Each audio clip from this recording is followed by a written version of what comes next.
रूहानी मजलिस में तशरीफ फरमा बुजुर्गान दीन, अजीज नौजवान साथियों और पर्दे में रहने वाली मेरी माएँ और बहनें,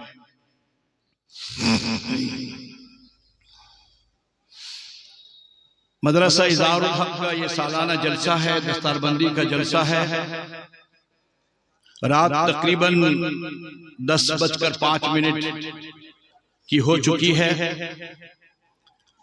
दस्तारबंदी भी बाकी है और फिर मेहमान खुसूसी अजीज मोहतरम मौलाना अब्दुल अलीम साहब वो भी तशरीफ रखते हैं, इंशाअल्लाह उसका बयान होगा। इससे पहले जनरल सेक्रेटरी जमीयत उलमा उड़ीसा शेखुल हदीस और मोहतमिम जामिया मरकज़ उलूम सुंगड़ा का आप मुस्तकिल बयान सुन चुके हैं। मेरा बिरादर मुकर्रम जनाब हज़रत मौलाना बिलाल साहब दामद बरकातहुम की भी नसीहत आमेज बातों से मुस्तफीद हो चुके हैं। अजीज मोहतरम मौलाना खैरुद्दीन सल्लमहु भी आपके सामने बयान किए हैं। मुझे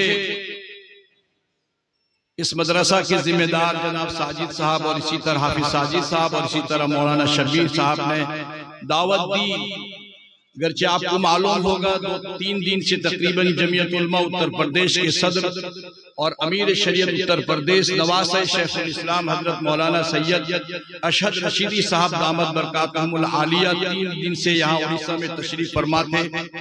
जगह जगह प्रोग्राम चल रहा था, उनमें साथ साथ रहना और खुद एक इदारा जो मेरी जिम्मेदारी में अल्लाह तबारक व तआला ने सौंपी है, जामिया माहदुल कुरान व सुन्नत पीर बाजार भानपुर कटक में, बहरहाल उसका भी गुज़िश्ता कल खत्मे कुरान करीम और इफ्तिताही हिफ्ज़ कुरान करीम का एक प्रोग्राम मजलिस दुआया प्रोग्राम भी हुआ। काफी तकलीफ और परेशानी भी थी। सुबह में फिर दोबारा फोन आया अजीज मोहतरम मौलाना शबीर साहब का कि हजरत मुफ्ती साहब आपको आना है। मैंने कहा बहुत सारे मुक़र्रिरीन हजरात हैं और ख़ास तौर पर हमारे अजीज भाई दिल खैराबादी भी शाह तशरीफ रखते हैं और इनके सामने फिर इस तरह के यानी वक्त मिले या ना मिले और हकीकत मानों में शायरों का दिल तब पेट भरता है, पैसे उससे का कोई मसला नहीं है। असल होता है कि जो कलाम अपनी जानिब से लिख कर आते हैं, जो उन्होंने अपनी दिल के भावने से जो उन्होंने लिखा है, उसको चाहते हैं कि पूरी की पूरी बातें आपके सामने वो रख दें। जब वो चीज नहीं होता है तो फिर उनको तकलीफ होती है, तो ये चीज रहता है। तो बहरहाल इनको मौका दिया जाएगा इंशाअल्लाह। और मैं आप लोगों के भी जज्बे को देखता हूँ कि जब हमारे दिल खैराबादी तशरीफ रखते खड़े होते हैं तो सब आ जाते हैं, जैसे वो बैठते हैं सब भाग जाते हैं। बहरहाल इससे हमको भी आप लोगों का अंदाजा लगता है कि आप लोग क्या चाहते हैं। और इन लोगों के अभी दिल खैराबादी पढ़ रहे थे, साथ साथ अजीजम हाफिज साहब भी पढ़ रहे थे, तो मेरा भी जज्बा हुआ कि मैं भी कुछ सुना दूं, इसलिए आपके सामने सुना दिया। वैसे एक चीज बात बताता हूं, मैं हकीकत मानो में मेरी तबीयत बिल्कुल ठीक नहीं है, बहुत थकावट है भुवनेश्वर से चलकर आना। लेकिन चूंकि ये जो 14 महल्ले का इलाका है और आप लोग जो हजरात मुअम्मर हजरात हैं, बुजुर्गान दीन है, और ये सब जानते हैं कि इस 14 महल्ले की तामीर किस तरह हुई है और इसके पीछे मेहनत कितनी की गई है। और आज असरसर 14 महल्ला सिर्फ उड़ीसा नहीं बल्कि असरसर 14 महल्ला पूरे हिंदुस्तान और एशिया के इलाकों में हर जगह माना जाता है, जाना जाता है। क्योंकि जब भी हमारा चूंकि 14 महल्ले की जो बुनियादी और मरकजी किरदार और मरकजी हैसियत रखने वाला जो इदारा है, बल्कि उड़ीसा में भी जामिया मरकजुल उलूम सुंगड़ा के बाद दूसरा मदरसा जामिया इस्लामिया अरशदुल उलूम असरसर 14 महल्ला है, एक मरकजी हैसियत रखता है। लिहाजा इसकी खुशबू जहां जहां जाती है और जहां जहां उसकी खुशबू फैलती है तो बहरहाल वो इशारा कर देती है कि मैं इस्लामिया दीनिया जामिया अरशदुल उलूम असरसर 14 महल्ले का ज़ेर तालीम और वहां से पढ़कर आया हूं। तो बहरहाल ये वो इलाका है जहां पर वालिद मोहतरम हजरत अमीर शरीयत सालिस साबिक सदर जमीयत उलमा उड़ीसा हजरत मौलाना जलाल साहब नव्वरल्लाहु मरकदहू, जिन्होंने बहुत सारी खिदमात और अपनी पूरी जिंदगी उड़ीसा तो उड़ीसा खास तौर पर 14 महल्ले में उन्होंने बहुत सारी खिदमात की है, बच्चा बच्चा जानता है। और मैं हमेशा ऐसा तो हकीकत मानों में भी है, बाज लोग दुनिया से खत्म हो जाते हैं आज हैं 1 साल 2 साल तक उनके घर में याद करते हैं कि मेरे अब्बा थे, मेरे दादा थे, मेरी दादी थी वगैरह याद करते हैं। फिर आहिस्ता आहिस्ता जू उनका वक्त जो है लंबा गुजर जाता है तो फिर उसके बाद वो भूल जाते हैं। लेकिन बाज लोग ऐसे जब दुनिया से जाते हैं तो उनको भुलाया नहीं जाता, जिनमें से मैं फख्र के साथ कहता हूं कि मेरे वालिद मोहतरम हैं कि जब तक इंशाअल्लाह दुनिया कायम रहेगी, बरकरार रहेगी, क़यामत तक इंशाअल्लाह मेरे वालिद मोहतरम जिंदा हैं और जिंदा रहेंगे। क्यों? और इसी तरह हम खाली सिर्फ वालिद मोहतरम नहीं बल्कि आप नबी पाक सल्लल्लाहु अलैहि वसल्लम से लेकर क़यामत तक जितने अकाबिरीन आएंगे और जो दीन की खिदमत, इल्म दीन की खिदमत करेंगे और खिदमत खल्क करेंगे, दुनिया में काम करेंगे, इन सभी हजरात कभी मरते नहीं हैं बल्कि वो हमेशा हमेशा जिंदा रहते हैं। क्यों जिंदा रहते हैं? अब आप सुनिए, इससे पहले 5 साल हो गया, 12 फरवरी होने से वालिद मोहतरम की वफात को 5 साल हो चुका है। लेकिन अब आप बोलिए कि 5 साल में ये बच्चा भी जान गया कि मौलाना जलाल साहब कोई शख्स थे, जबकि इसकी पैदाइश 5-7 साल पहले हुई है, मगर हमारे कहने पे या किसी और के कहने पे पता चल जाता है। इसी तरह हम लोग जब हजरत सहाबा का कोई मिसाल पेश करते हैं, हजरत अकाबिरीन का जब कोई मिसाल पेश करते हैं तो हजरत थानवी रहमतुल्लाह अलैह का, हजरत मदनी रहमतुल्लाह अलैह का, हजरत शाह वलीउल्लाह मुहद्दिस दहलवी रहमतुल्लाह अलैह का, तो सारे लोगों के बारे में इन बच्चों को पता चल जाता है कि कोई हजरत थानवी थे, कोई मदनी थे, कोई नानोतवी थे और कोई मुहद्दिस दहलवी थे, उनको पता चल जाता है। तो कयामत तक के लिए उनकी किताबें हैं, कयामत तक के लिए उनकी तकारीर है, कयामत तक के लिए उनकी खिदमत को याद किया जाता है और यही खिदमत उनकी दर्जात को आगे चलकर बुलंद करते हैं।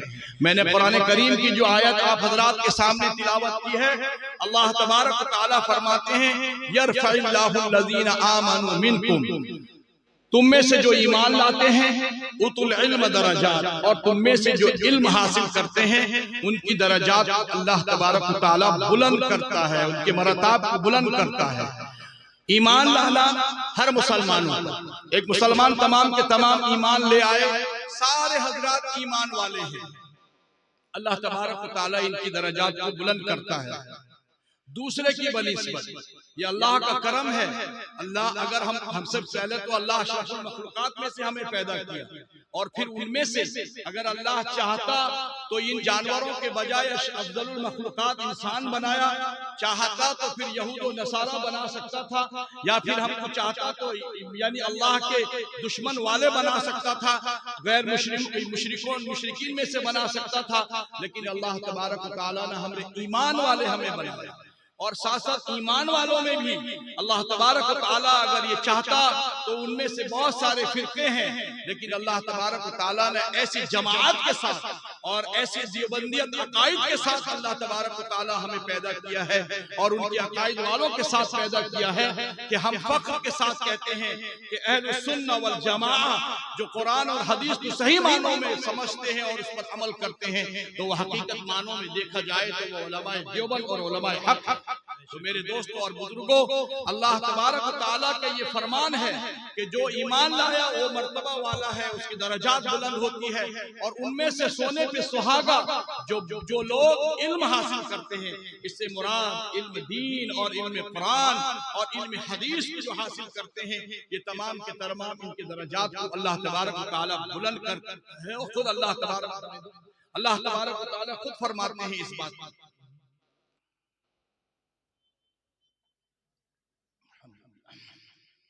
बहरहाल मदरसा का जलसा है। मैं आपको ये बता दूं कि ये जो कुरान करीम है ये माइक मखलूक है, अल्लाह ने इसको बनाया है। ये घड़ी अल्लाह ने बनाई है। अरे इसके जो मटेरियल से अल्लाह बनाया तभी तो इंसान बनाया। माइक का मटेरियल से लोहा किसने पैदा किया? अल्लाह ने पैदा किया।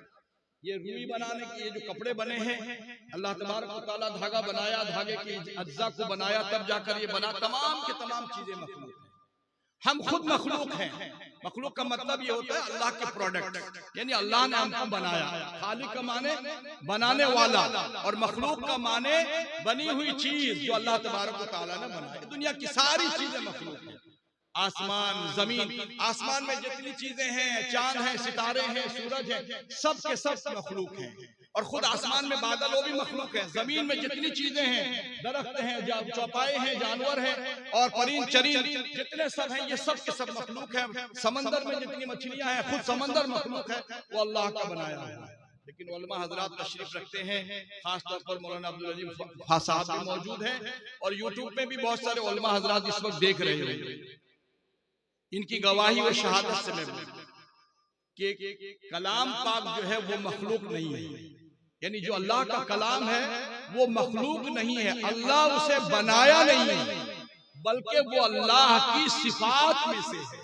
यानी अल्लाह तबारक व तआला की जिस तरह सिफत रहीम होना, करीम होना, गफूर होना, कहार होना, इसी तरह अल्लाह की एक सिफात यह है कि अल्लाह का वो कलाम है। फतवा दारुल देवबंद का और अकाबिरीन का फतवा इस बात पर है कि वो मखलूक नहीं है, बल्कि वो अल्लाह के मुत्तसिफ सिफात में से मौजूद है। अब आप बताइए, मखलूक दुनिया से गुजर जाएगा, मर जाएगा, ये है 10 साल के बाद ये खत्म। ये सारी चीजें जो बनाई गई हैं 10 साल के बाद ये खत्म हो जाएंगी। किसी की बुनियाद 5 साल 10 साल 20 साल रहती है, किसी की यही रहती है, हम भी चले जाएंगे, हमारे बाद कोई और बैठेंगे, न जाने क्या क्या हो जाएगा। लेकिन कभी अल्लाह का जो कलाम है, सिफात जो अल्लाह का कुरान है, वो कभी खत्म नहीं होगा, वो कभी मरेगा नहीं, बल्कि उसे दुनिया से उठा लिया जाएगा। और अकाबिरीन ये कहते हैं कि जब तक कलाम पाक दुनिया में मौजूद है तो कयामत नहीं आएगी। यानी जब तक कुरान पाक मौजूद रहेगा, उसकी इल्मी, उसकी सिफात और उसके सारी उलूम, उसकी तफसीर और उस पर अमल करने वाले मौजूद रहेंगे, तब तक कयामत नहीं आएगी मेरे भाई। और इस हो भी सकता है क्या, अल्लाह तबारक व तआला ने ये जो बच्चे कुरान पाक पढ़ते हैं, यानी इस चीज का हमेशा याद रखें कि ये मदारिस आज के जमाने में, पहले जमाने में जिहालत थी, उलूम इतने नहीं थे, साइंसदा टेक्नोलॉजी इतना आम नहीं था। उस वक्त जो इल्म हासिल किया जाता था वो अपनी जगह, लेकिन आज के जमाने में बच्चों को उलूम इस्लाम, खास तौर पर अकाइद और साथ साथ कुरान करीम के इल्म को हासिल करना, करवाना बिल्कुल जरूरी है। इस बात पर रुक जाइए, कुरान की बात हो रही है, अच्छा लगता नहीं है, माफी चाहता हूं। तो चुनांचे में ये कहने का मतलब ये है कि अल्लाह तबारक व तआला, यानी कि ये कुरान करीम ये जो मौजूद है ये अल्लाह का कलाम है और ये मखलूक है। ये मखलूक नहीं बल्कि ये क्या चीज है, ये अल्लाह की सिफात में से। मेरे भाई, ये बच्चे, आज मैं ये कह रहा था कि आज के जमाने में इल्म दीन का हासिल करना फर्ज किफाया है, फतवा इस बात पर। और फर्ज किफाया किसे कहते हैं कि जैसे चंद आदमियों में से कोई एक आदमी अमल कर दे। नमाजे की जनाजा क्या है भाई, नमाजे जनाजा चंद आदमी 10-12 आदमी पढ़ लें तो भी उस बस्ती से सबकी तरफ से उसका कफारा हो जाएगा, यानी काफी है उसकी। इसी तरह जब इसमें बैठते हैं हम लोग, रमजानुल मुबारक में जब इतिकाफ में बैठते हैं तो फिर उसमें चंद लोग बैठते हैं तो उससे पूरा वो भी मसला हल हो जाता है। और आज यूं समझिए कि आपके इलाके में, आपके बस्तियों में और आपके शहरों में चंद हाफिज, चंद उलमा, इस सब का पढ़ना पढ़ाना फर्ज किफाया की मौजूद है। वैसे तो इल्म हासिल करना फर्ज है, वो चंद वो उलूम जो अपनी मालूमात है, नमाज पढ़ना है वगैरह, इसका अस्कार है वगैरह, ये सब तो फर्ज ही है, वो तो ऐन के हक में है। लेकिन जो मैं फर्ज किफाया कहता हूँ, ये उलूम, मुकम्मल उलूम, यानी कुरान करीम की तफसीर, उसकी तालीम और इसी तरह अहादीस और उसकी तालीम, तरबियत, सब कुछ इस वक्त मौजूद है। मेरे भाई, आप किस गफलत में हैं? हमारे इस कुरान पाक को अच्छी तरह समझने वाले लोग मुसलमान नहीं, हम मुसलमान घरों में पैदा तो हुए हैं लेकिन मुसलमान और कुरान से बिल्कुल दूर हैं। आपको ये मालूम होनी चाहिए कि जो यहूदो नसारा, जो गोरों की दुनिया जो वहां बैठी हुई है, वो कुरान के ऊपर में पूरा रिसर्च करता है और उसमें जो फायदे होते हैं वो हासिल करता है। दुनियावी इत्तेबार से जो उसको मिलता है, उसको खजाना कुरान से मिलता है, लिहाजा वो हासिल करके दुनिया में नई नई चीजें उसी की मदद से वो आज दुनिया में ईजाद कर दिया है। और साथ साथ उसको पूरा मुकम्मल मालूम है और ये भी मालूम है कि इसमें वो ऐसी बातें हैं जो मुसलमानों को, अगर हम इसके बारे में दोनों को भी ऐसे कंफ्यूज पैदा कर दें, उनमें तज़ब्ज़ुब पैदा कर दें कि मुसलमान का बच्चा न वो मुसलमान होगा न वो ईसाई होगा न किसी दुनिया में मौजूद होगा। आपको मालूम नहीं है, हजारों हजारों वेबसाइट, हजारों साइट बन चुके हैं जो सिर्फ मुसलमानों को, चूंकि आज ये सोशल मीडिया का जमाना है, टेक्नोलॉजी का जमाना है, ये सब ऐसी ऐसी चीजें आपके सामने लाकर पेश करेंगे, आप कंफ्यूज रह जाएंगे। और फिर खास तौर पर इन लोगों का ये खास तौर पॉलिसी ये है कि मुसलमानों के मुहाफिजीन, जो मुसलमानों के उलमा हैं, जो मुसलमानों के हुफ़ाज़ किराम हैं, इनको इनकी आवाम से दूर करके इनको बदगुमानी कर दिया जाए, बदगुमानी करके इनसे इनको दूर कर दिया जाए। ये उनकी प्लानिंग है, ये उनकी साजिश है, और वो हर एतबार से वो अपने मकसद में कामयाब होते जा रहे हैं। आपको मालूम होगा आज हम लोग क्या करते हैं, मैं हमेशा ये अपनी बात रखता हूं इसमें। आजकल हम लोग क्या करते हैं, बहुत आसानी के साथ यूट्यूब में आजकल एक निकला है यूट्यूब मौलाना। हम लोग यानी यूट्यूब मौलाना नहीं, हम लोग मौलाना है, बयान करते हैं, यूट्यूब में आप सुनते हैं। और बाज यूट्यूब मौलाना का मतलब ये है कि वो सिर्फ यूट्यूब में ही बोलते हैं, वो घर के अंदर में बैठकर, अपने ऑफिस में बैठकर यूट्यूब में ही बोलते हैं। न वो कहीं के आलिम है, न कहीं के फाजिल है, लेकिन सिर्फ उनको ये मालूम है कि कौन कौन सी आयत, कौन कौन सी हदीस और किस किस जगह में हम बात को लाकर पेश करेंगे जिससे मुसलमान तज़ब्ज़ुब में रहेगा और परेशान रहेगा, और वो अपने मसले पर कायम नहीं रहेगा। चुनांचे आपको मालूम है ये चैट जीपीटी अभी नहीं निकला है, उसको जो बोलोगे वो बोलोगे, यहाँ तक के हर बात को, अपनी बात भी, मैं कौन सा कपड़ा पहनकर अच्छा लगूंगा उसके सामने बोल दोगे तो बता देगा, ये तो आम बात है। लेकिन मैं मसले की बात बता रहा हूं, आपको जो मसला पूछना है आप उसे पूछोगे वो बता देगा। इसी तरह एआई एप्लीकेशंस भी है, इसे भी आप, और भी बहुत सारे हैं।